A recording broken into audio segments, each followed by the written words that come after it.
اعوذ باللہ من الشیطان الرجیم بسم اللہ الرحمن الرحیم وَإِنَّ لَكُمْ فِي الْأَنْعَامِ لَعِبْرَةً نُسْقِيكُم مِّمَّا فِي بُطُونِهِ مِن بَيْنِ فَرْثٍ وَدَمٍ لَبَنًا خَالِصًا شَائِغًا لِلشَّارِبِينَ صدق اللہ العظیم۔ کریشن آف دی یونیورس کے ضمن میں میں نے جو چند باتیں آپ سے عرض کی تھیں، اس کے ضمن میں خیال آیا کہ آپ کو ایک شعر بھی سنا دوں۔ عبد القادر بے دل بہت بڑے شاعر اور بہت بڑے فلسفی گزرے ہیں ہندوستان میں، اورنگزیب کے زمانے میں تھے اور انہیں دنیا کے چوٹی کے فلسفیوں میں شمار کیا جاتا ہے۔ ان کا ایک شعر بڑا عجیب ہے: ہر دو عالم خاک شد تا بست نقش آدمی، اے بہار نیستی از قدر خود ہوشیار باش۔ ہر دو عالم خاک شد، دونوں عالم خاک ہو گئے۔ اب یہاں جو مفہوم میں لے رہا ہوں، شاعر کے ذہن میں کیا تھا کیا نہیں تھا وہ جانے اور اللہ جانے، لیکن ہر دو عالم، عالم امر، عالم امر نیچے اترا عالم خلق کی شکل میں، اور عالم خلق میں ہوتے ہوتے اترتے اترتے اترتے اترتے تنزل مٹی پیدا ہو گئی۔ ہر دو عالم خاک شد تا بست نقش آدمی، اب آدمی کا نقش بندھنا شروع ہوا، اب یہاں سے حیات ارضی کا سلسلہ شروع ہوا۔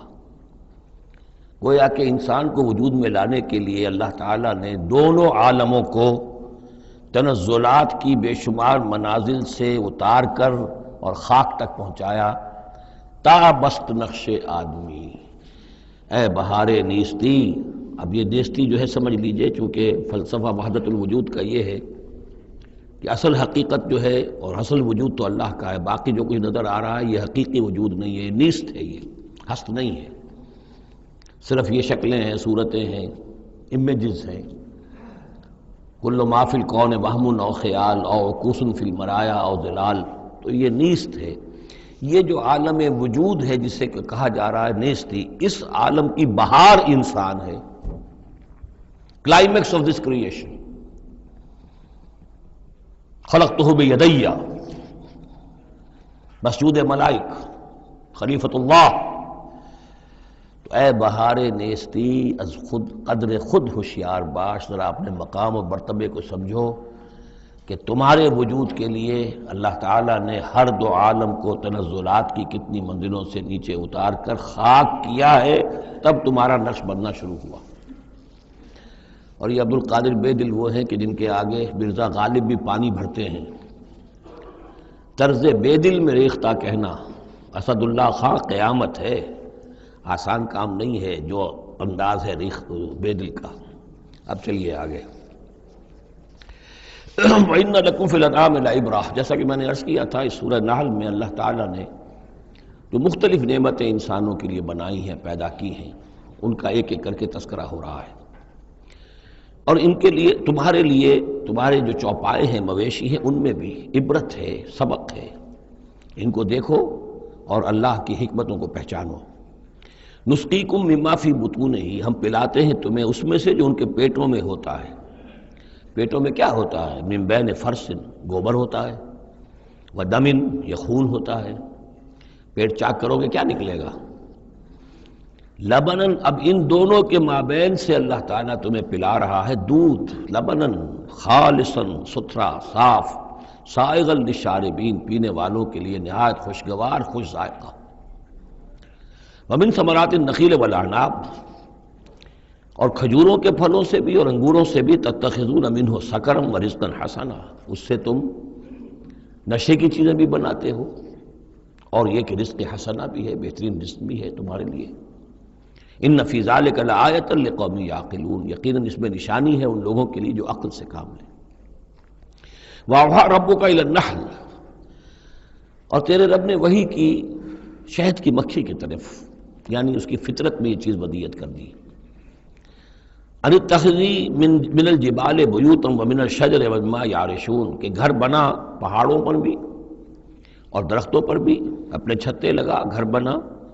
اور جو یہ ٹٹیاں باندھتے ہیں کھجوروں کی انگوروں کی بیلوں کے لیے، اس کے اوپر بھی وہ جا کے وہ اپنا بھی ڈیرا لگا لیتے ہیں۔ ثم کلی من کل الثمرات، پھر ہر طرح کے میووں میں سے کھا،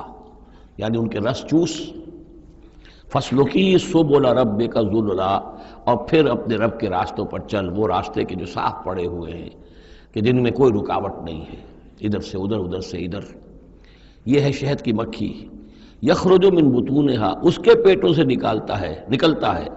شراب، ایک پینے کی شے یعنی شہد، مختلف الوانہ، جس کے رنگ مختلف ہوتے ہیں، فیہ شفاء للناس، جس میں لوگوں کے لیے شفا ہے۔ جیسے کہ جن جن پودوں کے پھولوں کا رس اس نے چوسا ہے، اس کے خواص، اس کے اثرات، اس کی تاثیرات جو ہیں وہ شہد میں آ جاتی ہے۔ وہ شہد تو گویا کہ وہ کشید کر رہی ہے ان پھلوں کے اندر، اور ان میں جو کچھ تاثیرات ہیں وہ اس شہد میں آ جائیں گی، اور جڑی بوٹیوں سے گویا اس طریقے سے شہد میں وہ ادویات کے اثرات سراج کر رہے ہیں۔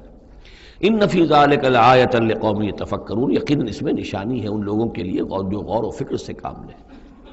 واللہ خلقکم ثم یتوفاکم، اللہ ہی ہے جس نے تمہیں پیدا کیا، پھر وہی تمہیں قبض کر لے گا، موت دے گا، وفات دے گا۔ ومنکم من یرد الی ارذل العمر، اور تم میں سے کچھ ایسے بھی ہوتے ہیں جو بڑی ہی ضعیف عمر کو پہنچ جاتے ہیں، بڑی ردی عمر، وہ ضعیف عمر جس میں کہ انسان دوسروں پر بوجھ بن جائے، اور نہ صرف یہ کہ دوسروں پر بوجھ بن جائے، لیکن لا یعلم من بعد علم شیئا، کہ نہ جانے سب کچھ جاننے کے بعد کچھ بھی۔ آپ کو معلوم ہے ڈیمنشیا بھی ہو جاتا ہے، ذہنی صلاحیتیں ختم ہو جاتی ہیں، یادداشت ختم ہو جاتی ہے، بڑے بڑے عاقل اور بڑے بڑے فلسفی اس عمر میں جا کے جو بچوں کی سی باتیں کرنے لگتے ہیں۔ ان اللہ علیم القدیر، یقیناً اللہ تعالیٰ جاننے والا ہے، قدرت والا۔ واللہ فضل بعضکم علی بعض فی الرزق، اور اللہ نے تم میں سے بعض کو بعض پر رزق میں فضیلت دی ہے۔ اب یہ رزق کی فضیلت ایک تو وہ ہے جو مادی اسباب و وسائل ہے، یہ بھی رزق ہے، اس میں بھی اللہ نے فضیلت دی ہے۔ لیکن یہ کہ کوئی سوشلسٹ اور کمیونسٹ جو ہے اس پر اعتراض کر دے گا یہ اللہ کی طرف کیوں منسوب کرتے ہو، یہ تو لوگوں نے غلط نظام بنا رکھا ہے۔ لیکن سوال تو یہ ہے کہ ذہنی صلاحیتیں بھی تو اللہ نے سب کو برابر نہیں دی، جسمانی قوت بھی تو سب کو برابر نہیں دی، یہ بھی تو رزق ہے۔ اصل رزق تو یہ ہے جو جینز ملے ہیں، جو صلاحیتیں ملی ہیں، وہ کسی کے اپنے چوائس پر تو نہیں اور سب کی برابر نہیں ہے، اس میں بھی فرق ہے، کسی کو فضیلت دی ہے، کسی کو کسی اعتبار سے، کسی کو کسی اعتبار سے۔ واللہ فضل بعضکم علی بعض فی الرزق فما الذین فضلوا براد رزقہم علی ما ملکت ایمانہم، تو تم نہیں دیکھتے کہ جن لوگوں کو رزق میں فضیلت دی گئی ہو وہ لوٹا دیتے ہوں اپنا رزق اپنے غلاموں کو، یعنی جو ان کے غلام ہیں ان کو بھی ان کے ساتھ تقسیم کر لیں، ان کو بھی مالک بنا دیں۔ یہ تو نہیں ہوتا، یہ اصل میں نفی کی جا رہی ہے کہ تم نے جو سمجھا کہ ایک بڑا خدا ہے، یہ چھوٹے خدا جو ہیں، یہ در حقیقت اس کے تو ایک طرح سے یوں سمجھیے کہ خدمتگار ہی ہیں، لیکن چونکہ اس کے خدمت میں رہتے ہیں اور ہماری کو سفارش کر سکتے ہیں۔ لیکن اگر یہ چھوٹے ہیں تو جیسے تم اپنے غلاموں کو اپنے برابر نہیں کر سکتے، کیا اللہ تعالیٰ ان کو اپنے برابر کر لے گا؟ کیا ان میں سے کسی کی دھونس جو ہے اللہ کے اوپر چلے گی؟ کیا وہ اللہ سے اپنی بات بنوا لے گا؟ فہم فیہ سوا، کوئی شخص اپنے غلاموں کو اپنی ملکیت میں برابر کا شریک نہیں کرتا۔ افبنعمت اللہ یجحدون، اور کیا تو پھر کیا یہ اللہ کی جو نعمت ہے اس کا انکار کر رہے ہیں۔ واللہ جعل لکم من انفسکم ازواجا، اللہ نے تمہاری اپنی نوع ہی سے تمہاری بیویاں بنائیں، جوڑے بنائے۔ زوج کا لفظ عربی میں دونوں طرف جاتا ہے، عورت کے لیے مرد زوج ہے اور مرد کے لیے عورت زوج ہے، زوج جوڑے کو کہتے ہیں۔ واللہ جعل لکم من انفسکم، یہاں انفسکم سے مراد کیا ہے؟ تمہاری نوع، ہر جاندار کا جوڑا جو ہے اسی کی نوع میں سے ہے، ایک سپیشیز ایک ہی ہے، جو بھی جانور ہے سپیشیز ایک ہے، اس کے جینڈرز مختلف ہیں، جن سے جدا ہیں، لیکن یہ کہ جہاں تک نوع کا تعلق ہے وہ ایک ہی ہے۔ وَجَعَلَ لَكُم مِّنْ أَزْوَاجِكُمْ بَنِينَ، اور پھر تمہاری بیویوں سے یا تمہارے جوڑوں سے تمہارے لیے اس نے بیٹے بنائے، وَحَفَدَةً، اور پوتے تمہیں عطا کیے، وَرَزَقَكُم مِّنَ الطَّيِّبَاتِ، اور ساری پاکیزہ چیزیں تمہیں دی۔ أَفَبِالْبَاطِلِ يُؤْمِنُونَ وَبِنِعْمَةِ اللَّهِ هُمْ يَكْفُرُونَ، یہ نعمت کا لفظ دیکھیے بار بار اس صورت میں آ رہا ہے۔ تو کیا یہ باطل پر ایمان رکھتے ہیں اور اللہ تعالیٰ کی نعمت کا انکار کرتے ہیں، کفران نعمت کرتے ہیں؟ وَيَعْبُدُونَ مِن دُونِ اللَّهِ مَا لَا يَمْلِكُ لَهُمْ رِزْقًا مِّنَ السَّمَاوَاتِ وَالْأَرْضِ شَيْئًا، اور یہ پوج رہے ہیں اللہ کو چھوڑ کر ان چیزوں کو جنہیں کوئی اختیار نہیں ہے ان کے لیے کسی رزق کا، نہ آسمانوں سے نہ زمین سے۔ ولا یستطیعون، نہ اس کی قدرت رکھتے ہیں۔ یہ ذہن میں رکھیے کہ یہ جو مشرکین عرب تھے اپنے ایام جاہلیت میں بھی تلبیہ جو پڑھتے تھے، لبیک اللہم لبیک لبیک لا شریک لک لبیک، تو اس میں موجود تھا لا شریک لک لبیک الا شریکا تملکہ وما ملک، تیرا کوئی شریک نہیں ہے، ہاں وہ شریک کہ جو کچھ اس کا اختیار ہے اس کا بھی مالک تو ہی ہے، یعنی بالآخر اختیار تیرا ہی تیرا ہے، کسی تیرے شریک کے پاس کوئی اختیار جو ہے تجھ سے آزاد ہو کر آٹونومس کوئی اختیار اس کے پاس نہیں ہے۔ تملکہ وما ملک، تو ہی اس کا بھی مالک ہے، اور جو بھی اس کا اختیار ہے وہ بھی در حقیقت تیرا ہی عطا کردہ ہے، یا تیرا اختیار مطلق اس کے اوپر بھی غالب ہے۔ تو گویا کہ جیسے عیسائیوں کے ہاں انہوں نے توحید کو تثلیث میں بدلا، پھر تثلیث کو توحید میں لے آتے ہیں، 3 in 1 and 1 in 3۔ اسی طریقے سے مشرکین عرب توحید کے اندر شرک پیدا کرتے تھے، شرک کو پھر لوٹا دیتے تھے توحید کی طرف۔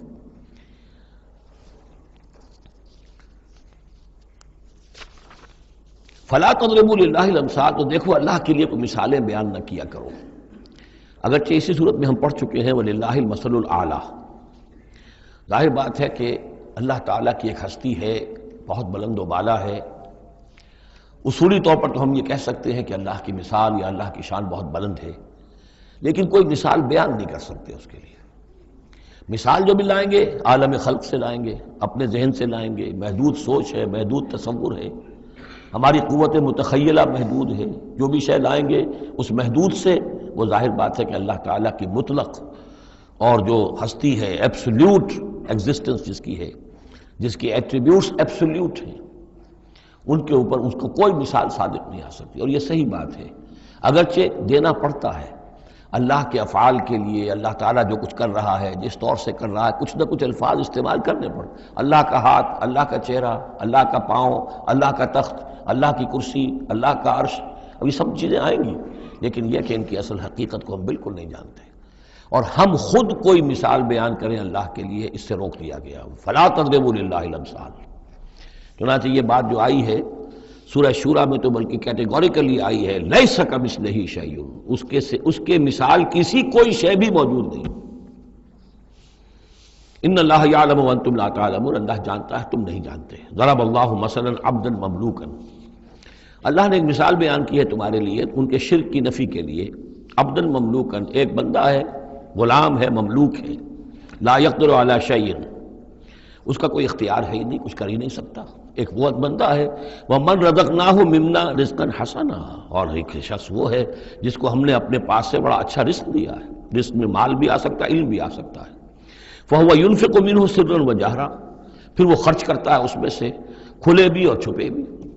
یعنی مال بھی خرچ کر رہا ہے، اگر علم دیا ہے تو علم تقسیم کر رہا ہے، لوگوں کو پہنچا رہا ہے، تعلیم دے رہا ہے، تلقین کر رہا ہے، نصیحت کر رہا ہے۔ هل يستوون، کیا یہ برابر ہو جائیں گے؟ الحمدللہ، کل تعریف اور شکر اللہ کے لیے ہے، بل اکثرہم لا یعلمون، لیکن اکثریت جو ہے علم نہیں رکھتی۔ یعنی اللہ کے ایک وہ بندے ہیں کہ جو اس کے کام میں لگے ہوئے ہیں، امر بالمعروف نہی عن المنکر کر رہے ہیں، علم پھیلا رہے ہیں، یا اللہ نے مال دیا ہے تو اس کے دین کے لیے خرچ کر رہے ہیں، یا ابنائے نو میں سے جو لوگ ضرورت مند ہیں، محتاج ہیں، ان کو دے رہے ہیں، اور ایک وہ ہے کہ جس کے ہاتھ میں کچھ ہے ہی نہیں، اختیار ہی نہیں ہے، وہ کچھ کر ہی نہیں سکتا، تو یہ برابر کیسے ہو جائے گا؟ ضرب اللہ مثلا رجلین، اب اللہ نے ایک دو اور انسانوں کی مثال بیان کی۔ احدہما ابکم لا یقدر علی شیء وہو کل علی مولاه، ایک شخص کے دو غلام ہیں، ایک جو ہے ان میں سے وہ گونگا ہے اور وہ کسی کام کی صلاحیت نہیں رکھتا، اور وہ تو اپنے آقا کے اوپر بوجھ بنا ہوا ہے، روٹی تو توڑتا ہے، کھانا تو کھاتا ہے، اس میں صلاحیت کوئی ہے ہی نہیں، وہ کام کر نہیں سکتا۔ غلام جو لوگ ہوتے تھے آقاؤں کے، وہ کما کے بھی لاتے تھے، اور ان کی کمائی سے جو ہے وہ لوگ پھر عیش کرتے تھے۔ لیکن ایک غلام ایسا ہے، نکما ہے، ابکم لا یقدر علی شیء وہو کل علی مولاه اینما یوجہہ لا یأتی بخیر، جہاں کہیں بھی وہ آقا اس کو بھیجتا ہے وہ کوئی خیر لے کر نہیں آتا، نہ کوئی نفع کی بات، نہ کوئی نفع۔ حل یستوی ہوا، کیا برابر ہوگا وہ بندہ، وہ غلام، ومن یامر بالعدل، اور ایک اور غلام اس کا ایسا ہے کہ جو حکم دیتا ہے عدل کا، وہو علی صراط مستقیم، اور وہ سیدھی راہ پر قائم ہے۔ یہ مثال دے رہا اللہ تعالیٰ اپنے غلاموں کی کہ میرے بھی تو غلام، تم سب میرے غلام ہو۔ ایک میرے وہ غلام ہے کہ جو میرے رزق کو جو ہے وہ تو کھا رہے ہیں، پی رہے ہیں، لیکن میرا کام کوئی نہیں کر رہے، میرے دین کی خدمت کوئی نہیں کر رہے ہیں۔ میری کتاب کی خدمت نہیں کر رہے، میری مخلوق کی خدمت نہیں کر رہے، خدمت خلق نہیں کر رہے، روٹیاں توڑ رہے ہیں، میرے دیے ہوئے رزق میں سے جو ہے وہ کھا پی رہے ہیں، عیش کر رہے ہیں۔ یہ اس غلام کے مانند ہے کہ جو اپنے آقا پر بوجھ بنا ہوا ہے، اور ایک غلام وہ ہے کہ جو اس خدمت میں لگا ہوا ہے، نیکی کا حکم دے رہا ہے، بدی سے روک رہا ہے، دین کی خدمت میں لگا ہوا ہے، دین کو قائم کرنے کی جد و جہد میں تن من دھن لگا رہا ہے۔ وَهُوَ عَلَىٰ صِرَاطٍ مُسْتَقِيمٍ وَلِلَّهِ غَيْبُ السَّمَاوَاتِ وَالْأَرْضِ، آسمانوں اور زمین کے سارے بھید، ساری کھلی باتیں، ساری چھپی باتیں اللہ ہی کے لیے ہیں۔ وَمَا أَمْرُ السَّاعَةِ إِلَّا كَلَمْحِ الْبَصَرِ، اور قیامت کا معاملہ تو بس ایسے ہوگا جیسے ایک نگاہ کا لپک جانا، اچانک آ جائے، او ہوا اقرب، یا شاید وہ اس سے بھی قریب تر ہو۔ ان اللہ علی کل شیء قدیر، یقیناً اللہ تعالیٰ ہر چیز پر قادر ہے۔ واللہ اخرجکم من بطون امہاتکم لا تعلمون شیئا، اللہ نے تمہیں نکالا تمہاری ماؤں کے پیٹوں سے کہ تم کچھ شے نہیں جانتے تھے، کوئی علم نہیں تھا۔ واقعہ یہ ہے کہ انسان کا بچہ جس قدر کمزور اور ضعیف ہوتا ہے، شاید کسی حیوان کا بچہ اتنا کمزور نہیں ہوتا۔ آپ نے بکری کے بچے کو دیکھا ہوگا، نوزائیدہ کو، وہ تھوڑی دیر بس اس کی ٹانگیں لڑکھڑاتی ہیں، بس تھوڑی دیر، فوراً ہی ولادت کے بعد ٹانگوں میں کھڑا ہوتا ہے۔ لیکن یہ کہ انسان کا بچہ جتنا لا علم، جتنا ضعیف، جتنا کمزور، جتنا ڈیپینڈنٹ، جتنا محتاج ہوتا ہے۔ واللہ اخرجکم من بطون امہاتکم لا تعلمون شیئا وجعل لکم السمع والابصار والافئدہ لعلکم تشکرون، پھر اللہ نے تمہیں سماعت دی، بصارت دی اور افئدہ دیے۔ یہ افئدہ کا جو عام طور پہ ترجمہ جو ہے آپ نے دیکھا ہوگا دل لکھا ہوتا ہے، مجھے اس سے اختلاف ہے۔ میرے نزدیک افئدہ جو ہے اس سے مراد جو ہے عقل ہے، لیکن یہ میں اس پر گفتگو کروں گا اگلی صورت میں انشاءاللہ۔ ان السمع والبصر والفؤاد کل اولئک کان عنہ مسئولا، وہ جو آیت ہے سورہ بنی اسرائیل کی، وہ اس موضوع کے اوپر اہم ترین ہے۔ پھر اللہ تعالیٰ نے تمہیں کان اور آنکھیں دی اور عقل دی۔ یہ اصل میں ریلیشن شپ یہ ہے کہ یہ سینس ڈیٹا ہے، آنکھوں سے، کانوں سے، یہ ڈیٹا جیسے کہ آپ آج کل کمپیوٹر میں ڈیٹا جو ہے فیڈ کرتے ہیں اس کے اندر، پھر وہ اس کو پروسیس کرتا ہے، پھر وہ انفر کرتا ہے، پچھلی میموری کے ساتھ ٹیلی کرتا ہے، پھر اس سے کوئی نیا نتیجہ نکالتا ہے۔ تو یہ جو برین کمپیوٹر یہاں رکھا ہوا ہے، یہ ہے جس کو کہ سینس ڈیٹا جا رہا ہے، آنکھوں سے، کانوں سے،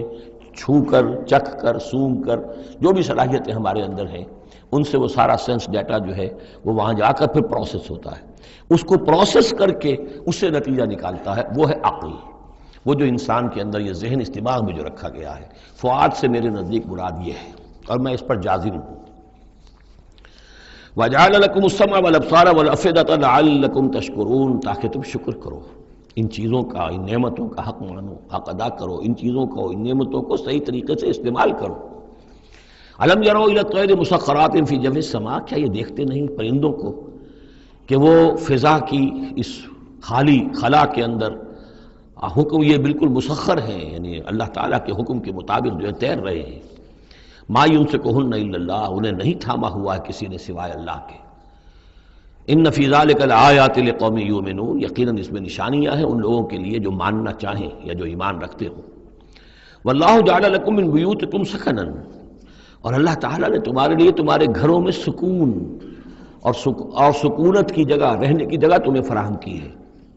وجعل لکم من جلود الانعام، اور بنا دیے تمہارے لیے تمہارے چوپایوں کی کھالوں سے، بیوتن، ایسے گھر یعنی خیمے،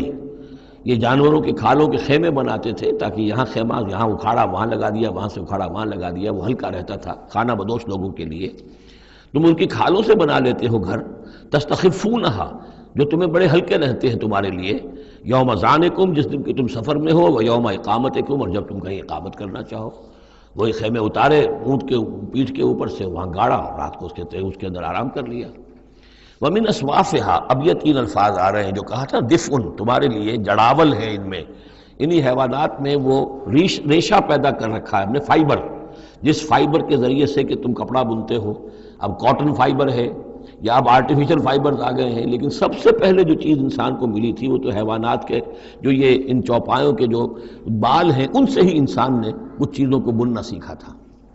من اصوافہا، صوف کہتے ہیں بھیڑوں کی ان کو، واوبارہا، وبر کہتے ہیں جو کہ یہ ببریاں کہلاتی ہیں اونٹ کی، ان کے جو بال ہوتے ہیں، واشعارہا، اور بکریوں کے بال اشعار کہلاتے ہیں۔ تم ان سے صوف سے اور ببروں سے اور بکریوں کے بالوں سے اساساً و متاعاً تم سامان بناتے ہو، اپنے برتنے کی چیزیں بنا لیتے ہو، الہین ایک خاص وقت تک کے لیے۔ واللہ جعل لکم مما خلق ظلالا، اور اللہ تعالیٰ نے تمہارے لیے جو کچھ اس نے پیدا کیا ہے اس کے ذریعے سے سایہ فراہم کیا ہے۔ درختوں کا سایہ تمہیں ملتا ہے، کسی اور چیز کا سایہ اللہ تعالیٰ تمہیں دیتا ہے۔ وجعل لکم من الجبال اکنانا، اور تمہیں پہاڑوں کے اندر چھپنے کی جگہ دے دی ہے، یعنی غاریں ہوتی ہیں، ظاہر بات ہے طوفان جب آتے ہیں اور بڑی تیز ہوا جب چل رہی ہوتی ہے تو پہاڑوں ہی کے اندر وہ کھو موجود ہوتی ہے، وہ غاریں ہوتی ہیں کہ ان میں لوگ پناہ لیتے ہیں۔ وجعل لکم سرابیل تقیکم الحر، اور تمہارے لیے ایسے کرتے بنا دیے، لباس بنا دیے جو تمہیں گرمی سے بچاتے ہیں۔ وسرابیل تقیکم باسکم، اور ایسے کرتے یعنی جو ذرا بختر ہوتے تھے کہ جو تمہاری لڑائی کے اندر تمہیں بچاتے ہیں۔ کذالک یتم نعمتہ، نعمت کے لفظ کو پھر نوٹ کیجئے، اس طرح اللہ تعالیٰ اتمام فرما رہا ہے اپنی نعمتوں کا علیکم تم پر، لعلکم تسلمون، تاکہ تم سر تسلیم خم کرو اور اطاعت کی روش اختیار کرو۔ فَإِن تَوَلَّوْا، تو پھر اے نبی اگر یہ رخ موڑ لیں، پیٹھ موڑ لیں، فَإِنَّمَا عَلَيْكَ الْبَلَاغُ الْمُبِينُ، تو آپ پر تو بس صاف صاف پہنچا دینے کی ذمہ داری ہے۔ یعرفون نعمت اللہ ثم ینکرونہا، یہ اللہ کی نعمتوں کو پہچانتے ہیں پھر منکر ہو جاتے ہیں۔ واکثرہم الکافرون، اور ان کی اکثریت جو ہے وہ ناشکروں پر مشتمل ہے۔ وَيَوْمَ نَبْعَثُ مِن كُلِّ أُمَّةٍ شَهِيدًا، اب یہ جو مضمون جو ہے شہادت حق کا جو سورہ بقرہ میں آیا تھا، وَكَذَلِكَ جَعَلْنَاكُمْ أُمَّةً وَسَطًا لِتَكُونُوا شُهَدَاءَ عَلَى النَّاسِ وَيَكُونَ الرَّسُولُ عَلَيْكُمْ شَهِيدًا۔ اس کے بعد سورہ نساء میں آیا، ایک تو یہ آیا کہ اللہ کے گواہ بن کر کھڑے ہو جاؤ، پھر آگے چل کر آیا کیف اذا جئنا من كل امة بشہید وجئنا بک علی ہؤلاء شہیدا، آیت نمبر 41۔ وہ مضمون یہاں پھر دو مرتبہ اس صورت میں آ رہا ہے۔ وَيَوْمَ نَبْعَثُ مِن كُلِّ أُمَّةٍ شَهِيدًا، جس دن کو اٹھائیں گے ہم ہر امت میں سے ایک شہید۔ کون ہوگا وہ؟ جسے رسول کی حیثیت سے اس امت کو کی طرف بھیجا تھا۔ فَلَنَسْأَلَنَّ الَّذِينَ أُرْسِلَ إِلَيْهِمْ وَلَنَسْأَلَنَّ الْمُرْسَلِينَ، سورہ اعراف کی آیت نمبر 6۔ سب سے پہلے وہ جسے ہم کہتے ہیں پروزیکیوشن وٹنس کی حیثیت سے، عدالت کا گواہ، سرکاری گواہ کی حیثیت سے رسول کھڑا ہوگا، اور رسول یہ کہے گا کہ اللہ تیرا جو پیغام مجھ تک آیا تھا اس قوم کے لیے، میری قوم کے لیے، میں نے انہیں پہنچا دیا تھا۔ ناؤ دے آر ریسپانسبل، اب یہ جواب دہ ہیں، اب ان سے محاسبہ ہو سکتا ہے۔ تو یہ ہے نبی جو ہے گویا کہ اپنی قوم کے خلاف گواہی دے گا۔ اگر نبی یہ گواہی نہ دے تو وہ کہیں کہہ سکتے تھے اللہ ہمیں تو بات پہنچی نہیں، ہم بات سمجھے نہیں تھے۔ نبی کہے گا میں نے سمجھا دیا تھا، کھول کھول کر سمجھا دیا تھا، کوئی اجتماع نہیں چھوڑا تھا، پورا مبرہن کر دی تھی بات، دودھ کا دودھ پانی کا پانی بالکل علیحدہ کر دیا تھا، کیسے انکار کریں گے؟ وَيَوْمَ نَبْعَثُ مِن كُلِّ أُمَّةٍ شَهِيدًا ثُمَّ لَا يُؤْذَنُ لِلَّذِينَ كَفَرُوا وَلَا هُمْ يُسْتَعْتَبُونَ، پھر ان کافروں کو نہ کوئی اجازت ملے گی اور نہ انہیں لیو فار اپیل ملے گی کہ کھڑے ہو کر کسی طریقے سے کوئی عذر جو ہے وہ تراش کر کچھ اپنے آپ کو بچانے کی کوشش کریں۔ وَإِذَا رَأَى الَّذِينَ ظَلَمُوا الْعَذَابَ، اور جس وقت کے یہ ظالم اور یہ کافر اور گناہ گار دیکھیں گے عذاب کو، فَلَا يُخَفَّفُ عَنْهُمْ، تو پھر اب ان سے تخفیف نہیں کی جائے گی اس عذاب میں، وَلَا هُمْ يُنظَرُونَ، اور نہ ہی انہیں کبھی کوئی مہلت ملے گی، کوئی وقفہ نہیں ہوگا، وہ مسلسل ہوگا۔ وَإِذَا رَأَى الَّذِينَ أَشْرَكُوا شُرَكَاءَهُمْ، اور جب وہ دیکھیں گے مشرک لوگ اپنے شرکاء کو، وہ جا رہے ہیں عبد القادر جیلانی جن کے نام کی دہائی ہم دیا کرتے تھے، قالوا ربنا هؤلاء شركاؤنا، اب ظاہر بات ہے ان کا رتبہ بلند ہوگا آخرت میں، وہ اللہ کے ولی ہیں، یا حضرت عیسیٰ ہوں گے اللہ ہم اس کو پوجا کرتے تھے، ہمارا خیال تو یہ تھا کہ وہ سولی چڑھ کر ہماری طرف سے کفارہ بن ہی چکا ہے، یہ عیسیٰ جو ہے ہم نے تو اس کو پوجا تھا۔ تو وہ کہیں گے ربنا هؤلاء شركاؤنا الذين كنا ندعو من دونك، یہ ہیں وہ شرکاء جن کو ہم تیرے سوا پکارا کرتے تھے دنیا میں، فالقوا الیہم القول انکم لکاذبون، تو وہ مقدس ہستیاں یہ کہیں گی تم جھوٹ بول رہے ہو، بکواس کر رہے ہو، تمہارا ہم سے کوئی تعلق نہیں۔ یہ پہلے بھی آ چکا ہے کہ ہم تمہاری عبادت سے اور تمہاری ساری چیخ پکار سے ہم بالکل غافل ہیں، ہمیں کچھ پتہ نہیں تم کیا کرتے رہے ہو، ہمارا کوئی تعلق تم سے نہیں۔ فالقوا الیہم القول انکم لکاذبون، تم جھوٹے ہو۔ والقوا الی اللہ یومئذ السلام، اور وہ سب کے سب اس روز اللہ کے سامنے اپنی اطاعت اور عاجزی پیش کر رہے ہوں گے۔ وضل عنہم ما کانوا یفترون، اور جو افطرا انہوں نے کر رکھے تھے، ان کے نام پر عقیدے گھڑے ہوئے تھے، وہ بچا لیں گے اور وہ چھڑا لیں گے، اور وہ کفارہ بن چکے ہیں، وہ ہمارے گناہوں کی طرف سے پہلے ہی جو ہے کفارہ بن کر وہ قربانی کا بکرا بن کر پھانسی پر چڑھ چکے ہیں۔ تو یہ ساری چیزیں ضل عنہم، وہ سب کی سب جو ہیں وہ تو ان کے ہاتھوں سے گم ہو جائیں گے، ہاتھوں کے طوطے اڑ جائیں گے۔ الذین کفروا وصدوا عن سبیل اللہ زدناہم عذابا، وہ لوگ جنہوں نے کفر کیا اور نہ صرف خود کفر کیا، لوگوں کو روکتے رہے اللہ کے راستے سے، زدناہم عذابا فوق العذاب، ہم تو ان کے عذاب میں تو اور اضافہ کرتے چلے جائیں گے، بما کانوا یفسدون، بسبب اس شرارت کے جو وہ کرتے تھے، سازشیں کرتے تھے، لوگوں کو ورگلاتے تھے، اس راستے پر جانے سے روکتے تھے۔ وَيَوْمَ نَبْعَثُ فِي كُلِّ أُمَّةٍ شَهِيدًا، دوبارہ دیکھیے آگے، اور ذرا تصور کرو اس دن کا جس دن ہم ہر امت میں ایک گواہ کھڑا کریں گے۔ یہ تمام جو رسول ہیں گواہ ہیں۔ یا ایھا الرسول انا ارسلناک شاہدا ومبشرا ونذیرا وداعیا الی اللہ باذنہ وسراجا منیرا، یا ایھا النبی انا ارسلناک شاہدا ومبشرا ونذیرا، شاہد شہید گواہ،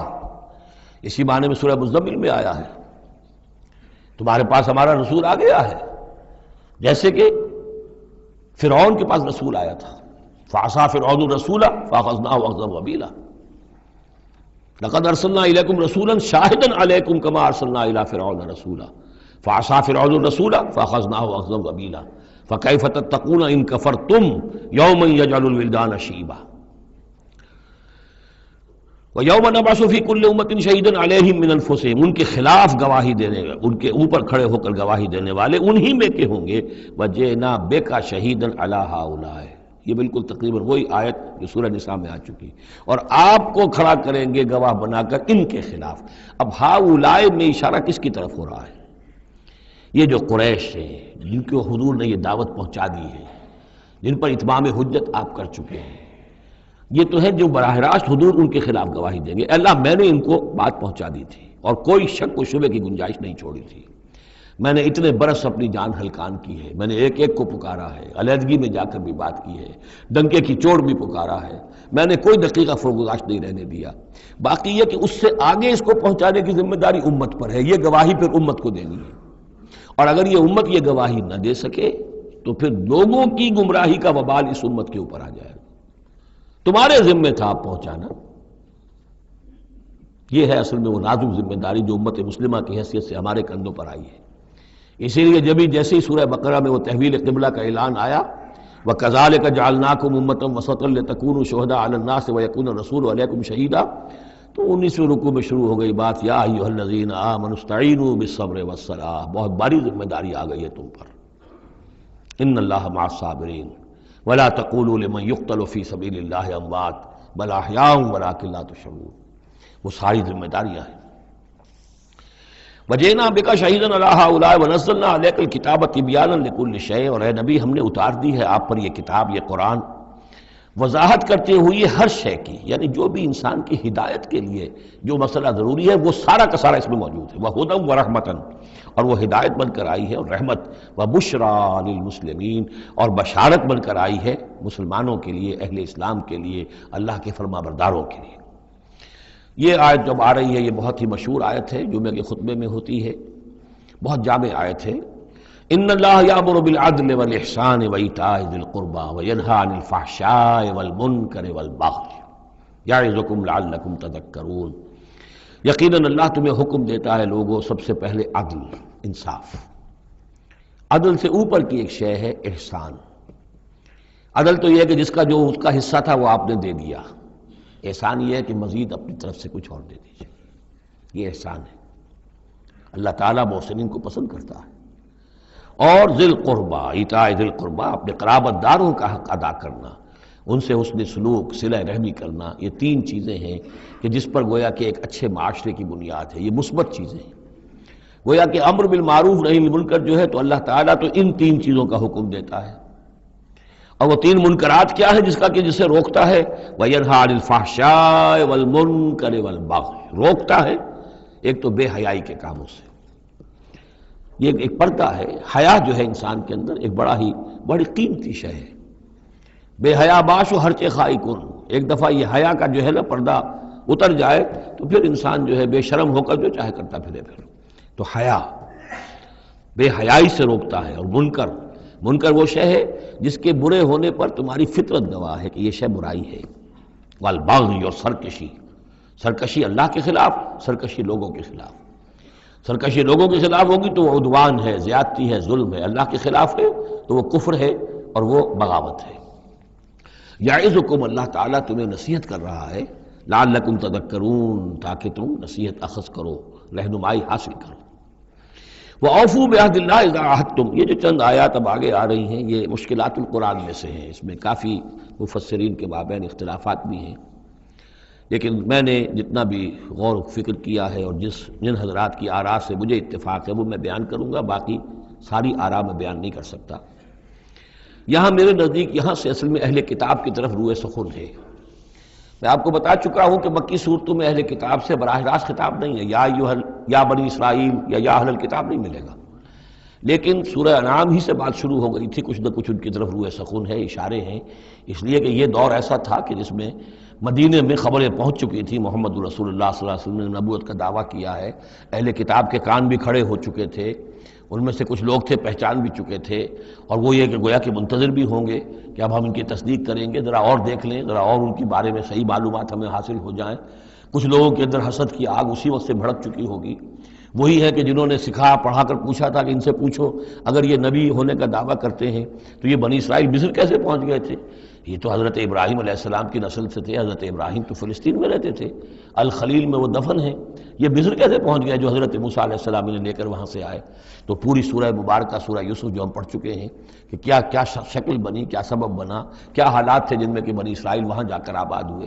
تو اس طرح سے اب یہاں پہ اصل میں روئے سخن ان کی طرف ہے۔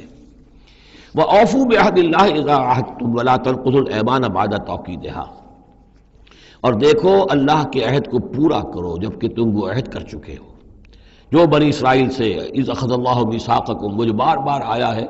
یہ تو تفصیل تو پھر جو ہے مدنی صورتوں میں آئی ہے جو ہم پڑھ چکے ہیں، وہ بعد میں نازل ہوں گی، ابھی گویا کہ اس کی طرف اشارہ کیا جا رہا ہے تاکہ جو ان کے صاحب علم ہیں وہ بات کو پا لیں، سمجھ لیں۔ عاقلہ را اشارہ کافی است۔ وَأَوْفُوا بِعَهْدِ اللَّهِ إِذَا عَاهَدتُّمْ، دیکھو اللہ کے عہد کو پورا کرو جبکہ تم نے عہد کیا ہے، وَلَا تَنقُضُوا الْأَيْمَانَ بَعْدَ تَوْكِيدِهَا، اور اپنی قسموں کو مضبوطی سے باندھنے کے بعد مت توڑا کرو۔ وَقَدْ جَعَلْتُمُ اللَّهَ عَلَيْكُمْ كَفِيلًا، اور اس پر تم نے اللہ کو کفیل بنایا ہے، اللہ کو گواہ بنا کر قسمیں کھائی ہیں، اللہ کو گواہ بنا کر تم نے عہد کیے تھے۔ إِنَّ اللَّهَ يَعْلَمُ مَا تَفْعَلُونَ، اللہ جانتا ہے جو کچھ کہ تم کر رہے ہو۔ وَلَا تَكُونُوا كَالَّتِي نَقَضَتْ غَزْلَهَا مِن بَعْدِ قُوَّةٍ أَنْكَاثًا، اس عورت کے مانند نہ بن جاؤ، اس دیوانی عورت کے مانند کہ جس نے بڑی محنت اور مشقت سے سوت کاٹا اور پھر اسے ٹکڑے ٹکڑے کر دیا۔ یہ گویا کہ ایک تمثیل دی گئی ہے، منتظر چلے آ رہے تھے تم نبی کی آمد کے، تم تو ان کے حوالے سے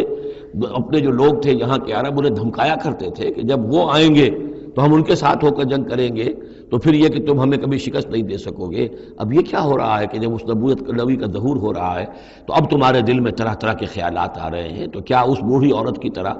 کہ جس کی عقل ماری گئی تھی، بڑی محنت سے سود کاٹتی تھی اور پھر توڑ دیتی تھی، تو تم اپنا یہ سارا جو تانا بانا بنے بیٹھے تھے اب تک، اب تم چاہتے ہو کہ اس کو توڑ دو، تار تار کر دو۔ وَلَا تَكُونُوا كَالَّتِي نَقَضَتْ غَزْلَهَا مِن بَعْدِ قُوَّةٍ أَنْكَاثًا تَتَّخِذُونَ أَيْمَانَكُمْ دَخْلًا بَيْنَكُمْ أَن تَكُونَ أُمَّةٌ هِيَ أَرْبَىٰ مِنْ أُمَّةٍ، تم نے اپنی قسموں کو دخل دینے کا ذریعہ بنا لیا ہے اپنے مابین، مبادا کوئی اور قوم کسی دوسری قوم سے چڑھتی ہوئی نہ ہو جائے۔ یعنی تمہاری یہ قومی کشاکش ہے کہ تم نہیں چاہتے کہ بنی اسماعیل جو ہیں اب انہیں یہ سبقت حاصل ہو جائے، یہ فضیلت حاصل ہو جائے جو بنی اسرائیل کو حاصل تھی 2000 برس سے۔ ان تکون امۃ ہی اربع من امۃ، مبادا ہو جائے ایک قوم دوسری قوم سے بڑھی ہوئی، دوسری قوم سے افضل۔ اب یہاں نام نہیں ابھی لیے جا رہے ہیں، جیسا کہ میں نے عرض کیا اشاروں کنایوں میں باتیں ہو رہی ہیں تاکہ اہل کتاب کے جو اہل علم تھے ان تک یہ بات پہنچ جائے، ان کے دلوں کے اندر اتر جائے۔ اب قسمیں کھا رہے ہیں کہ ہم تو نہیں مانیں گے، اگر واقعی یہ وہی نبی ہے لیکن ہے یہ بنی اسماعیل میں سے، یہ امیین میں سے، تو نہیں مانیں گے۔ قسمیں کھا کھا کر ایک دوسرے کے ساتھ جو ہے وہ عہد کر رہے ہیں، تو یہ کیا کر رہے ہو؟ وَلَا تَكُونُوا كَالَّتِي نَقَضَتْ غَزْلَهَا مِن بَعْدِ قُوَّةٍ أَنْكَاثًا تَتَّخِذُونَ أَيْمَانَكُمْ دَخْلًا بَيْنَكُمْ أَن تَكُونَ أُمَّةٌ هِيَ أَرْبَىٰ مِنْ أُمَّةٍ إِنَّمَا يَبْلُوكُمُ اللَّهُ بِهِ، یہ تو اللہ تعالیٰ تمہیں آزما رہا ہے اس کے ذریعے سے۔ دیکھنا یہ ہے کہ تم حق پرست ہو یا نسل پرست ہو۔ اگر تو نسل پرست ہو تو پھر اللہ سے تمہارا کوئی تعلق نہیں، اگر حق پرست ہے تو اللہ تعالیٰ نے اگر تمہاری نسل کے اندر رکھا ہوا تھا اب کسی اور نسل میں رکھ دیا ہے، اور پھر یہ کہ وہ اتنی دور کی نسل بھی نہیں، ابراہیم ہی کی نسل سے ہے۔ تمہارے جد امجد جو ابراہیم ہے انہی کی ایک شاخ تم ہو، تو انہی کی ایک شاخ جو ہے وہ محمد رسول اللہ کی قوم ہے، تو ان کو ہم نے چن لیا ہے۔ ان تکون امۃ ہی اربا من امۃ، اسی میں تم اسی جو ہے بغیم بینہم کے حوالے سے اب تم جو ہے اس آزمائش میں ناکام ہو رہے ہو۔ انما یبلوکم اللہ بہ، یہ تو اللہ تمہاری آزمائش کر رہا ہے۔ وَلَيُبَيِّنَنَّ لَكُمْ يَوْمَ الْقِيَامَةِ مَا كُنْتُمْ فِيهِ تَخْتَلِفُونَ، اور پھر اللہ تعالیٰ لازماً ظاہر کر دے گا تمہارے لیے قیامت کے دن جو کچھ کہ تم جس میں اختلاف تم نے کیا تھا۔ وَلَوْ شَاءَ اللَّهُ لَجَعَلَكُمْ أُمَّةً وَاحِدَةً، اللہ چاہتا تمہیں ایک ہی امت بنا دیتا، یہ تفریقی نہ ہوتی کہ ایک امت کو ہٹا کر دوسری امت کو ہم لے آئے، ایک امت کو ہم معزول کر رہے ہیں دوسری امت کو لا رہے ہیں، ہم چاہتے یہ بھی کر سکتے تھے۔ تمہارے ہی اندر جو ہے ایک اور نشأت ثانیہ ہو جاتی، نشأت ثالثہ ہو جاتی، ایک نشأت ثانیہ تو ہو چکی تھی۔ ایک مرتبہ نیبوکڈنیزر کے ہاتھوں برباد ہوئے ہیکل سلیمانی تباہ ہو گیا تھا، پھر حضرت عزیر علیہ السلام کی دعوت توبہ اور اصلاح کے ذریعے سے تمہارے اندر دوبارہ ایک زندگی پیدا ہو گئی، تمہیں پھر ایک اور عروج ہوا، اب کر سکتے تھے یہ، اب پھر تیسری مرتبہ پھر تمہارے اندر ہی کوئی دعوت اچھی اٹھتی، تمہارے اندر ہی ہم کوئی نبی بھیج دیتے، وہ تمہارے اندر سے پھر جو ہے اصلاح کی ایک تحریک اٹھاتا، اور پھر تم سیدھے راستے پر آتے اور اللہ تعالیٰ تم پر رحم فرما دیتا اور قرآن بھی تمہیں کو دے دیتا۔ اللہ کر سکتا تھا۔ لو شاء اللہ لجعلکم امۃ واحدہ ولکن یضل من یشاء ویہدی من یشاء، لیکن اللہ تعالیٰ کا فیصلہ یہی ہے، وہ ہدایت دیتا ہے جو چاہتا ہے، اور وہ ہدایت اور گمراہ کرتا ہے جس کو چاہتا ہے، اور یہ دونوں ترجمے ہوں گے، وہ ہدایت دیتا ہے اس کو جو ہدایت کا طالب ہے، اور گمراہ کرتا ہے اس کو جو گمراہی کا طالب ہے۔ وَلَتُسْأَلُنَّ عَمَّا كُنتُمْ تَعْمَلُونَ، اور تم سے پوچھا جائے گا، باز پرس ہوگی اب جو کچھ تم کر رہے ہو، تم ایک بہت بڑے امتحان سے اب دو چار ہو رہے ہو، تمہارے پاس علم ہے، تمہارے پاس کتاب ہے۔ اب وہ انداز یاد کیجئے کہ جو سورہ بقرہ کے 5ویں رکوع میں یا بنی اسرائیل اذکروا نعمتی التی انعمت علیکم واوفوا بعہدی اوف بعہدکم وایای فارہبون وآمنوا بما انزلت مصدقا لما معکم ولا تکونوا اول کافر بہ ولا تشتروا بآیاتی ثمنا قلیلا وایای فاتقون ولا تلبسوا الحق بالباطل وتکتموا الحق وانتم تعلمون۔ وہی تو بات شروع ہوئی تھی، اوفوا بعہد اللہ اذا عاہدتم، یا بنی اسرائیل اذکروا نعمتی التی انعمت علیکم واوفوا بعہدی اوف بعہدکم وایای فارہبون۔ یہ در حقیقت یہ آیات جو ہیں یہ تمہید ہیں گویا کہ سورہ بقرہ کے 5ویں رکوع میں جو آیات آئی ہیں ان کی۔ وَلَا تَتَّخِذُوا أَيْمَانَكُمْ دَخَلًا بَيْنَكُمْ فَتَزِلَّ قَدَمٌ بَعْدَ ثُبُوتِهَا۔ اب دیکھو اپنی قسمیں جو کھا کھا کے اب تم ایک دوسرے کے ساتھ معاہدے کر رہے ہو کہ ہم نہیں مانیں گے، نہیں مان لائیں گے، نہ ان قسموں کو تم اپنے درمیان دھوکے کا ذریعہ بناؤ کہ ایک قدم جمنے کے بعد اور پھسل جائے۔ تمہارے دل میں بات آ چکی ہے، تم پہچان چکے ہو، یعرفونہ کما یعرفون ابناہم، اب تم پھسلو گے تو ظاہر بات ہے کہ فنہارا بہ فی نار جہنم، تو پھر تو یہ کہ سیدھے سیدھے جہنم کی آگ میں گرو گے۔ وَتَذُوقُوا السُّوءَ بِمَا صَدَدتُّمْ عَنْ سَبِيلِ اللَّهِ، اور تمہیں برائی کا مزہ چکھنا پڑے، عذاب کا مزہ چکھنا پڑے بسبب اس کے کہ تم نے روکا لوگوں کو اللہ کے راستے سے۔ تمہیں تو چاہیے تھا کہ سب سے پہلے کھڑے ہو کر گواہی دیتے۔ وَمَنْ أَظْلَمُ مِمَّنْ كَتَبَ شَهَادَةً عِندَهُ مِنَ اللَّهِ، تم کہتے کہ ہاں بالکل ٹھیک ہے، ہماری کتابوں میں جو تھی یقین محمد اللہ کے رسول ہیں، سب سے پہلے تمہیں بڑھ کر ان کی توثیق کرنی چاہیے۔ وَلَا تَكُونُوا أَوَّلَ كَافِرٍ بِهِ، کہاں تم سب سے پہلے کافر ہوئے جا رہے ہو۔ وَلَكُمْ عَذَابٌ عَظِيمٌ، اور تمہارے لیے بہت بڑا عذاب ہے۔ وَلَا تَشْتَرُوا بِعَهْدِ اللَّهِ ثَمَنًا قَلِيلًا، دیکھو اللہ کے اس عہد کو حقیر سی قیمت کے عوض فروخت نہ کرو۔ انما عند اللہ هو خیر لکم، جو کچھ اللہ کے پاس ہے وہ بہت بہتر ہے، جو اس کی نعمتیں ہیں، انعام ہیں، آخرت کی نعمتیں ہیں، جنت کی نعمتیں ہیں، تم ان کو ہاتھ سے دے رہے ہو، گنوا رہے ہو، اور دنیا کی یہ تھوڑی سی حیثیت، اپنی مسند، اپنی چودراہٹ، اپنی مشیخیت جو ہے اس کو تم چھوڑنے کو تیار نہیں ہو۔ ان کنتم تعلمون، اگر تم علم رکھتے ہو۔ ما عندکم ینفد وما عند اللہ باق، جو تمہارے پاس ہے وہ ختم ہو جائے گا، اور جو اللہ کے پاس ہے وہ باقی رہنے والا ہے۔ وَلَنَجْزِيَنَّ الَّذِينَ صَبَرُوا أَجْرَهُمْ، اور ہم لازماً دیں گے صبر کرنے والوں کو ان کا اجر، بِأَحْسَنِ مَا كَانُوا يَعْمَلُونَ، ان کے اعمال کے بہترین جو اعمال ہوں گے، جو کچھ وہ کر رہے ہیں ان میں سے بہترین اعمال کے حساب سے انہیں اجر دیں گے۔ یعنی ہر نیکوکار کے سارے اعمال ایک درجے کے نہیں ہوتے، کبھی چھوٹی نیکی کی ہے، بڑی نیکی کی ہے، لیکن ہم ان کا مقام ان کی بڑی نیکیوں کے حوالے سے معین کریں گے۔ من عمل صالحا من ذکر او انثی وهو مؤمن، جس نے بھی نیک عمل کیا، خواہ وہ مرد ہو خواہ عورت، لیکن ہو مومن، فلنحیینہ حیاۃ طیبۃ، ہم اسے زندہ رکھیں گے دنیا میں بڑی پاکیزہ زندگی، اسے دل کا سکون ہوگا۔ الا بذکر اللہ تطمئن القلوب، ان کے لیے نہ خوف ہوگا نہ کوئی حزن ہوگا۔ الا ان اولیاء اللہ لا خوف علیہم ولا هم یحزنون۔ وَلَنَجْزِيَنَّهُمْ أَجْرَهُمْ بِأَحْسَنِ مَا كَانُوا يَعْمَلُونَ، ہم انہیں دنیا کے اندر بھی زندگی جو دیں گے وہ بڑی پاکیزہ زندگی ہوگی، چاہے روکھی سوکھی کھا رہے ہوں لیکن صبر و شکر کی زندگی ہوگی، دل مطمئن ہوں گے، دل میں غنا ہوگا۔ الغنا غنا نفس، حضور نے فرمایا اصل جو ہے امیری وہ تو دل کی امیری ہے، دل غنی ہے تو انسان غنی ہے، اور کروڑوں روپے رکھتا ہے پھر بھی اس کے اندر لالچ ہے تو وہ فقیر ہے۔ وَلَنَجْزِيَنَّهُمْ أَجْرَهُمْ بِأَحْسَنِ مَا كَانُوا يَعْمَلُونَ، ان کو جو بدلہ ہم دیں گے تو وہ ان کے جو بہترین اعمال ہوں گے ان کے حوالے سے۔ فَإِذَا قَرَأْتَ الْقُرْآنَ فَاسْتَعِذْ بِاللَّهِ مِنَ الشَّيْطَانِ الرَّجِيمِ، تو جب آپ قرآن پڑھا کیا کریں تو اللہ کی پناہ طلب کر لیا کیجئے مردود شیطان سے۔ یہ ہے حکم جس پر کہ ہم عمل کرتے ہیں، جب بھی قرآن پڑھنا ہو تو پہلے اعوذ باللہ من الشیطان الرجیم تعوذ کرتے ہیں۔ انہ لیس لہ سلطان علی الذین آمنوا، یقیناً اس کے پاس کوئی سند نہیں ہے، اختیار نہیں ہے، کوئی طاقت نہیں ہے ان لوگوں پر کہ جو ایمان لائے، وعلی ربہم یتوکلون، اور جو اپنے رب پر توکل کرتے ہوں۔ انما سلطانہ، اس کا زور چلتا ہے علی الذین یتولونہ، ان پر جو خود اس کے دوست بنتے ہیں، اس کو اپنا حمایتی بناتے ہیں، اس سے دوستیاں کاٹتے ہیں، والذین ہم بہ مشرکون، اور جنہوں نے کہ اسے شریک کیا ہوا اللہ کے ساتھ، اللہ کی اطاعت کی بجائے اس کی اطاعت کر رہے ہیں۔ وَإِذَا بَدَّلْنَا آیَةً مَكَانَ آیَةٍ وَاللَّهُ أَعْلَمُ بِمَا يُنَزِّلُ قَالُوا إِنَّمَا أَنْتَ مُفْتَرٍ، اور جب ہم کوئی ایک آیت کی جگہ دوسری آیت بدل دیتے ہیں، وہ میں عرض کر چکا ہوں، یہ سارے مضامین سورہ بقرہ میں آ چکے ہیں، مَا نَنسَخْ مِنْ آیَةٍ أَوْ نُنْسِهَا نَأْتِ بِخَيْرٍ مِنْهَا أَوْ مِثْلِهَا، وہی مضمون ہے یہ۔ جب ہم ایک آیت کی جگہ کوئی دوسری آیت بدلتے ہیں، واللہ عالم بما ينزل، اور یہ کوئی الٹ اپ نہیں ہے، اللہ جو اس نازل فرما رہا ہے خوب جانتا ہے۔ ایک دور میں وہ حکم صحیح تھا، اب حالات بدل گئے، اب یہ حکم صحیح ہے۔ قالوا انما انت مفتر، وہ کہتے ہیں کہ یہ تو آپ افتراء کر رہے ہیں،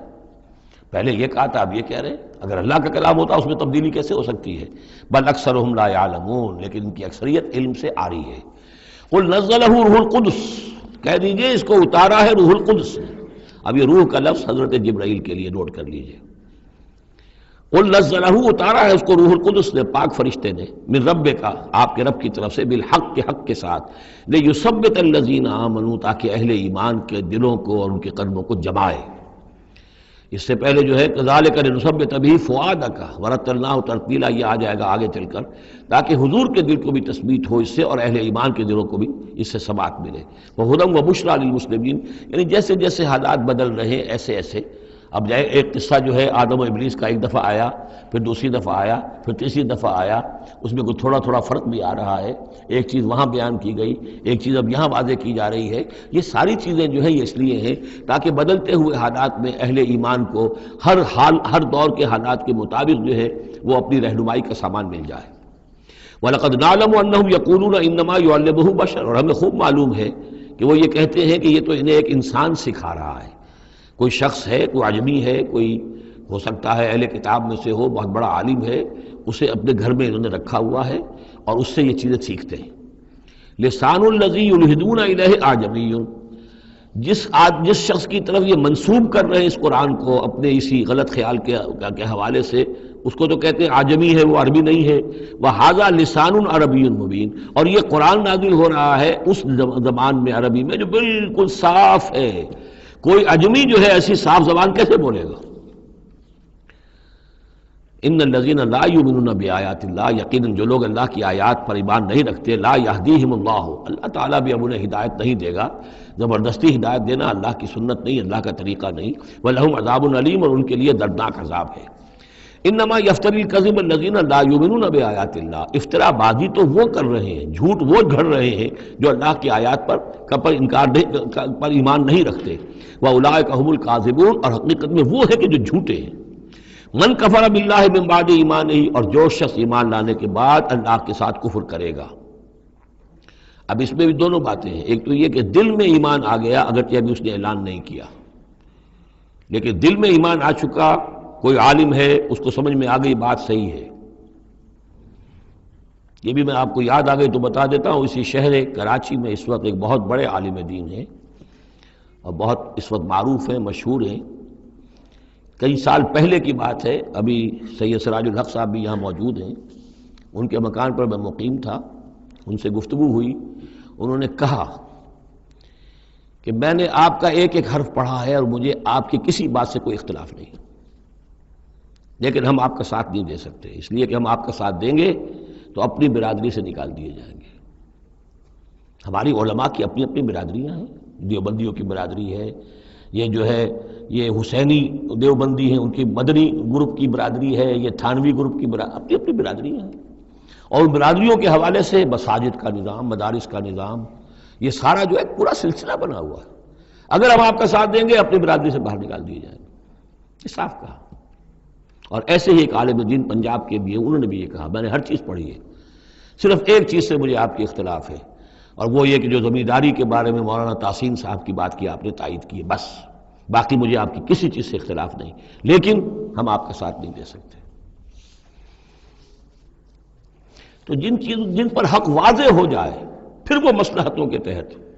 وہ مصلحتیں پھر دل کو سمجھانے کے لیے ہوتی تو یہی ہے، اب ہمارا مدرسہ چل رہا ہے، ہمارا نام چل رہا ہے، اس سے خیر ہو رہا ہے، ہمیں اس برادری سے باہر نکال دیا جائے گا، پھر ہماری بات کون سنے گا، اور ہمارا جو خیر ہے وہ بند ہو جائے گا۔ آدمی انسان کو ریشنلائز تو کرتا ہے اپنے آپ کو مطمئن کرنے کے لیے۔ من کفر باللہ بعد ایمان ہی، جو شخص کفر کرے اللہ پر اس میں ایمان کے بعد، الا من اکرہ، سوائے اس کے کہ کوئی شخص مجبور کر دیا گیا ہو، اس کی جان پر بن گئی ہو، وقلبہ مطمئن بالایمان، اور اس کا دل ایمان پر جمع ہوا ہو، ولیکن من شرح بالکفر، لیکن جو شخص کفر کے لیے پھر اپنے سینوں کو کھول دے گا، صدرا فعلیہم غضب من اللہ ولہم عذاب عظیم، ان پر اللہ کا غضب ہے اور ان کے لیے بہت بڑا عذاب ہے۔ اور یہ دونوں پر اس کا انطباق ہوگا، ایک انکشاف ہو گیا اگرچہ ابھی زبان سے کہنے کی نوبت نہیں آئی، اور ایک یہ کہ زبان سے کہہ بھی دیا ہاں ہم ایمان لائے، بات صحیح ہے، اور پھر کسی مصلحت کی وجہ سے، کسی اپنے مفاد کی وجہ سے، کسی اپنے دھڑے بندے کی وجہ سے پھر واپس جائیں گے، تو ان کے لیے فرمایا من کفر باللہ من بعد ایمانہ الا من اکرہ وقلبہ مطمئن، ہاں جان بچانے کے لیے کلمہ کفر کہہ دینے کی اجازت ہے، دل جمع ہوا ہو، وقلبہ مطمئن بالایمان، ایمان پر دل جمع ہوا، ٹھکا ہوا، صرف جان بچانے کے لیے رخصت ہے کہ کلمہ کفر کہہ کے جان بچا لو۔ ولیکن من شرح بالکفر صدرا، لیکن جو ان کا سینہ پھر کھل جائے کفر کے لیے اثر نو، وہ اپنے اسی پیشہ ورانہ ضرورتوں کے تحت، فعلیہم غضب من اللہ ولہم عذاب عظیم، ان پر تو غضب ہے اللہ کا اور ان کے لیے بہت بڑا عذاب ہے۔ ذالک بانہم مستحب الحیات الدنیا علی الآخرہ، یہ اس لیے کہ انہوں نے دنیا کی زندگی کو محبوب رکھا، ترجیح دی آخرت کے مقابلے میں، وان اللہ لا یہدی القوم الکافرین، اور اللہ تعالیٰ ایسے کافروں کو ہدایت نہیں دیتا۔ اولئک الذین طبع اللہ علی قلوبہم، یہ وہ لوگ ہیں جن کے دلوں پر اللہ نے مہر کر دی ہے، وسمعہم، اور ان کے کانوں پر، وابصارہم، اور ان کی آنکھوں پر، واولئک هم الغافلون، اب یہ لوگ بالکل غافل ہیں، حقیقت سے ان کا اب کوئی تعلق نہیں۔ لا جرم انہم فی الآخرۃ هم الخاسرون، اب اس میں کوئی شک نہیں، منطقی طور پر اب نتیجہ یہی ہے کہ آخرت میں یہی خسارے والے ہوں گے۔ ثم ان ربک للذین ہاجروا، ہجرت کا ذکر پہلے بھی آیا تھا، اب پھر آیا ہے، پھر آپ کا رب ان کے حق میں کہ جنہوں نے ہجرت کی من بعد ما فتنوا، جبکہ انہیں تکلیفیں پہنچائی گئیں، جبکہ انہیں فتنوں میں ڈالا گیا، جبکہ انہیں پرسیکیوٹ کیا گیا، تو اس وقت انہوں نے اگر ہجرت کی، ثم جاہدوا، پھر انہوں نے جہاد بھی کیا، وصبروا، اور صبر کیا، ان ربک من بعدها لغفور رحیم، تو ان کی ان تمام جو بھی سرفروشیاں اور جو جانثاریاں ہیں ان کے طفیل اللہ تعالیٰ جو ہے ان کے حق میں غفور اور رحیم ہے۔ یوم تاتی کل نفس تجادل عن نفسہا، جس دن کے یعنی قیامت کے دن ہر جان آئے گی اپنی طرف سے مدافعت کرتے ہوئے، ظاہر بات ہے کہ ہر جان چاہے گی کہ میری جان چھوٹے، مجھے بچایا جائے، جہنم سے بچایا جائے، جو بھی عذر پیش کر سکتی ہو وہ پیش کرے گی۔ وتوفی کل نفس ما عملت، لیکن پورا دے دیا جائے گا ہر جان کو جو بھی کچھ اس نے کمایا ہوگا، وہم لا یظلمون، اور اس پر کوئی ان پر ظلم نہیں کیا جائے گا۔ وضرب اللہ مثلا قریۃ کانت آمنۃ مطمئنۃ یاتیہا رزقہا رغدا من کل مکان، اور اللہ تعالیٰ نے مثال بیان کی ہے ایک بستی کی، کانت آمنۃ مطمئنۃ، وہ بڑے امن میں تھی اور مطمئن تھی، سکون، امن کا گہوارہ،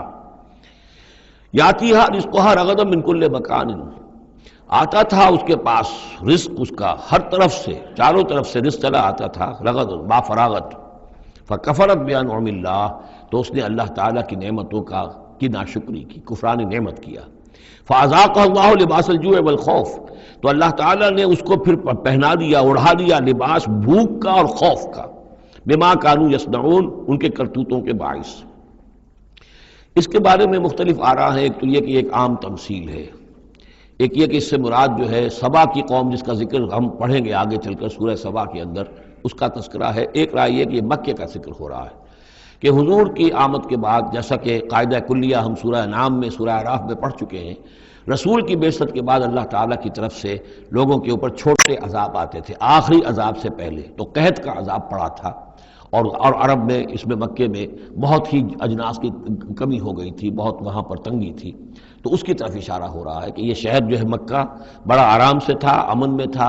امن کا تو گہوارہ ہے ہی ہمیشہ سے، مطمئن تھا، اور رزق چلا آتا تھا. ہر طرف سے لوگ آ رہے ہیں، قافلے آ رہے ہیں، حاجی آ رہے ہیں، عمرے کے لیے لوگ آ رہے ہیں، چیزیں لے کر آ رہے ہیں، جانور جو ہیں وہ قربان ہو رہے ہیں. ظاہر بات ہے وہ قربان ہونے والے جانوروں کا گوشت کہاں جاتا تھا؟ یہ اہل مکہ ہیں، یہ اس کو کھاتے تھے.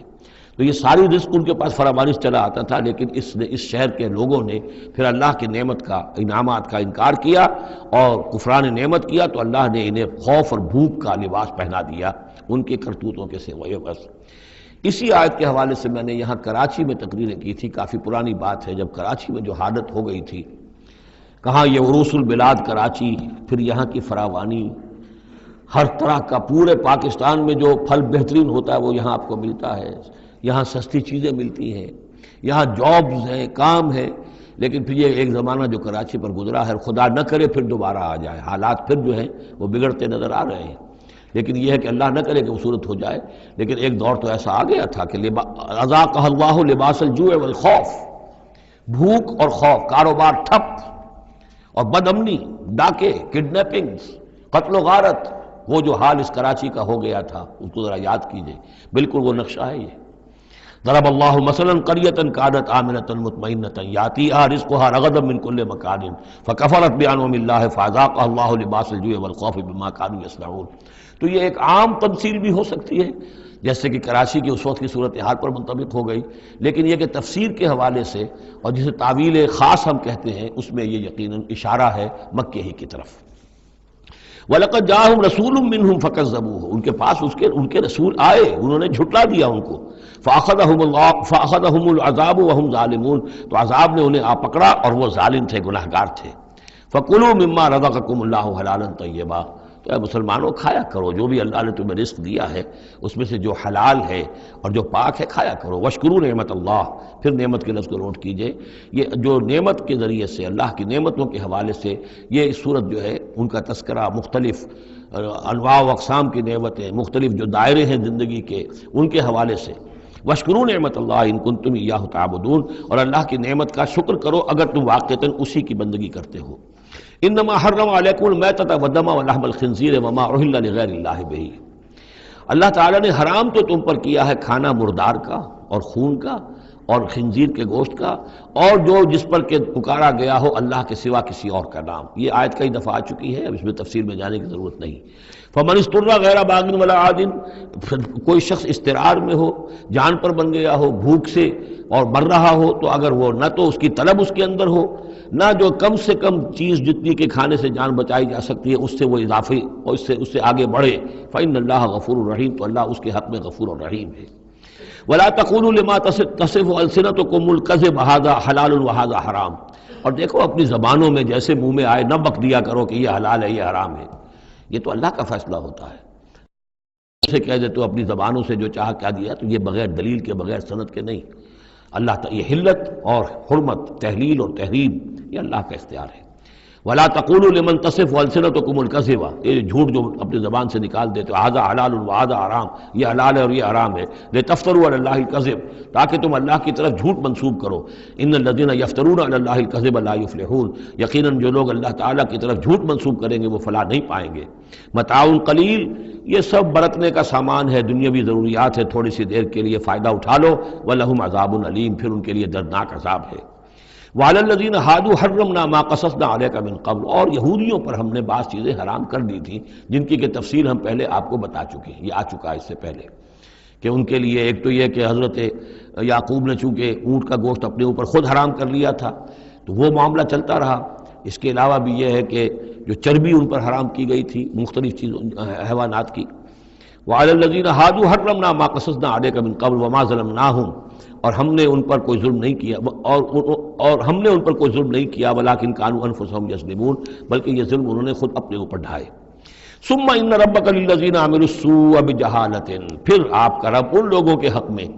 کہ جو کہیں غلطی سے، جہالت سے، نادانی سے، جذبات کی رو میں بہہ کر کوئی برا کام کر بیٹھے، ثم تابوا من بعد ذلک واصلحوا، پھر وہ توبہ کرے اور وہ اصلاح کر لیں، اس غلط کام کو چھوڑ دیں، حرام خوری سے باز آ جائیں، غلط کام جو ہے تج دیں ان کو۔ ان ربک من بعدہا، اگر وہ یہ شرطیں پوری کر دیں تو پھر آپ کا رب اس کے حق میں بھی، ان کے حق میں بھی غفور اور رحیم ہے۔ ان ابراہیم کان امۃ قانتا، یقیناً ابراہیم ایک امت تھے۔ اب یہ لفظ امت سمجھ لیجئے، اما یا امو کا جو اصل مفہوم ہے وہ قصد کرنا ہے۔ اب یہ امت وقت کے لیے بھی آتا ہے، بعد امت وذکر بعد امت، سورہ یوسف میں ہم نے پڑھا ہے، وہ شخص جو ساقی تھا بادشاہ کا بھول گیا تھا، ایک مدت کے بعد اسے یاد آ گیا۔ تو جب ایک پوری ہو رہی ہے، زمانے کو بھی ہم کیونکہ فالو کرتے ہیں، ٹائم کو بھی، اور اسی طرح راستے کو بھی فالو کرتے ہیں، تو قصد کر رہے ہوتے ہیں اس کا، اس حوالے سے زمانے کو بھی مدت کہا گیا، راستے کو بھی جو ہے امت کہا گیا۔ پھر امت وہ بھی ہے کہ جو ہم مقصد لوگ ہیں، میرا بھی مقصد وہی ہے، آپ کا بھی وہی ہے، مسلمانوں کو جمع کرنے والا وہ مقصد ہے، کذالک جعلناکم امۃ وسطا لتکونوا شہداء علی الناس، تو یہ امت ہے۔ اسی طریقے سے گویا کہ ایک راستہ چلانے والے، ایک راستہ بنانے والے، ایک ریت ڈالنے والے حضرت ابراہیم تھے، جو اپنی ذات میں گویا کہ ایک امت تھے۔ ان ابراہیم کان امۃ قانتا، فرما بردار، للہ حنیفہ، اللہ کے فرما بردار اور بالکل یکسو، ولم یکن من المشرکین، اور وہ ہرگز مشرکین میں سے نہیں تھے، شاکرا لانعمہ، وہ شکر گزار تھے اللہ تعالیٰ کی نعمتوں کے، اجتباہ ہو، اللہ نے انہیں پسند کر لیا تھا، وہداہ ہو، اور ہدایت دی تھی، الی صراط مستقیم، سیدھی راہ کی طرف، وآتیناہ فی الدنیا حسنہ، اور اسے دنیا میں بھی بھلائی اور خوبی عطا کی، وانہ فی الآخرۃ لمن الصالحین، اور یقیناً آخرت میں بھی وہ ہمارے نیک بندوں میں ہے۔ ثم اوحینا الیک، پھر ہم نے وحی کی آپ کی طرف اے محمد صلی اللہ علیہ وسلم، ان اتبع ملت ابراہیم حنیفہ، کہ پیروی کیجئے ملت ابراہیم کی یکسو ہو کر، وما کان من المشرکین، اور وہ ہرگز مشرکین میں سے نہ تھے۔ انما جعل السبت علی الذین اختلفوا فیہ، یقیناً یہ ہفتے کا دن ان لوگوں کے لیے معین کیا گیا جنہوں نے اس میں اختلاف ڈالا۔ اصل میں بنی اسرائیل کے لیے بھی دن جو تھا مقرر وہ جمعہ ہی کا دن تھا، لیکن انہوں نے اپنی شرارت کی وجہ سے ناقدری کی، جمعے کو چھوڑا اور ہفتے کا دن اختیار کیا، تو اللہ نے پھر وہی ان کے لیے مقرر کر دیا۔ وَإِنَّ رَبَّكَ لَيَحْكُمُ بَيْنَهُمْ يَوْمَ الْقِيَامَةِ فِي مَا كَانُوا فِيهِ يَخْتَلِفُونَ، اور یقیناً آپ کا رب ان کے مابین فیصلہ کرے گا قیامت کے دن ان تمام چیزوں میں جن میں وہ اختلاف کرتے رہے تھے۔ ادع إلى سبيل ربك بالحکمۃ والموعظۃ الحسنۃ وجادلهم بالتي احسن، بلاؤ اور دعوت دو اپنے رب کے راستے کی طرف، جیسے کہ سورہ یوسف میں تھا، قل هذه سبیلی ادعو الى اللہ علی بصیرۃ انا ومن اتبعنی، اے نبی کہہ دیجئے یہ میرا راستہ ہے، میں اللہ کی طرف بلا رہا ہوں، علی وجہ البصیرت، نہ صرف میں بلکہ میرے متبعین بھی۔ یہاں فرمایا بلاؤ اپنے رب کے راستے کی طرف، بالحکمہ، دانائی کے ساتھ، والموعظہ، موعظۃ الحسنہ، اچھے واعظ، اچھی نصیحت، دل میں اتر جانے والی بات، وجادلہم باللتی احسن، اور اگر کہیں بحث کرنی پڑے، بحث و نزاع ہو تو وہ بھی بہت خوبصورتی کے ساتھ۔ ان ربک هو اعلم بمن ضل عن سبیلہ، یقیناً آپ کا رب خوب واقف ہے ان سے کہ جو اس کے راہ سے بھٹک گئے ہیں، وہو اعلم بالمہتدین، اور وہ خوب جانتا ہے ان کو بھی کہ جو ہدایت کی راہ پر ہیں۔ وَإِنْ عَاقَبْتُمْ، اور اے مسلمانوں اگر تمہیں بدلہ لینا ہو، فَعَاقِبُوا بِمِثْلِ مَا عُوقِبْتُمْ بِهِ، تو بس اتنا ہی ویسا ہی کام کیا کرو جیسا کہ تمہارے اوپر زیادتی کی گئی، جیسا بھی، اس سے آگے بڑھ کر نہیں۔ وَلَئِنْ صَبَرْتُمْ، اور اگر تم صبر کر لو، لَهُوَ خَيْرٌ لِلصَّابِرِينَ، تو یہ تمہارے، یہ صبر کرنے والوں کے حق میں بہتر ہے۔ وَاصْبِرْ، اور آخری حکم ہے حضور کو اور حضور کی وساطت سے تمام مسلمانوں کو، وَاصْبِرْ وَمَا صَبْرُكَ إِلَّا بِاللَّهِ، صبر کیجئے اور آپ کا صبر جو ہے اللہ کے سہارے پر ہے، جتنا اللہ پر اعتماد ہے، توکل ہے، اس کے وعدوں پر جتنا یقین ہے، اتنا ہی صبر کر سکے گا انسان۔ وَاصْبِرْ وَمَا صَبْرُكَ إِلَّا بِاللَّهِ وَلَا تَحْزَنْ عَلَيْهِمْ، اور اب ان کے بارے میں آپ رنجیدہ نہ ہوں کہ یہ لوگ اپنے کرتوتوں کی وجہ سے عذاب کے مستحق ہو چکے ہیں۔ وَلَا تَكُ فِي ضَيْقٍ مِّمَّا يَمْكُرُونَ، اور جو چالیں یہ چل رہے ہیں، سازشیں کر رہے ہیں، بیٹھ کے تدبیریں کر رہے ہیں، آپ کو اطلاعات پہنچتی ہے، ان سے بھی آپ دل تنگ نہ ہوں، آپ کے دل میں اس کی وجہ سے کوئی رنج نہ آئے۔ ان اللہ مع الذین اتقوا، اللہ ساتھ ہے اہل تقوی کے، ان کی چالیں کیا کریں گے؟ کیا ڈر ہے اگر ساری خدائی ہے مخالف، کافی ہے اگر ایک خدا میرے لیے ہے۔ ان اللہ مع الذین اتقوا، اللہ ساتھ ہے ان کے کہ جنہوں نے تقوی کی روش اختیار کی، والذین هم محسنون، اور وہ لوگ کہ جو تقوی کے راستے پر چلتے ہوئے درجہ احسان پر فائز ہو گئے۔ اللہ کی معیت اور نصرت اور تائید اور اللہ کی طرف سے ہر وقت ان کی جو مدد ہے وہ شامل حال رہے گی۔ بارک اللہ لی ولکم فی القرآن العظیم ونفعنی وإیاکم بالآیات والذکر الحکیم۔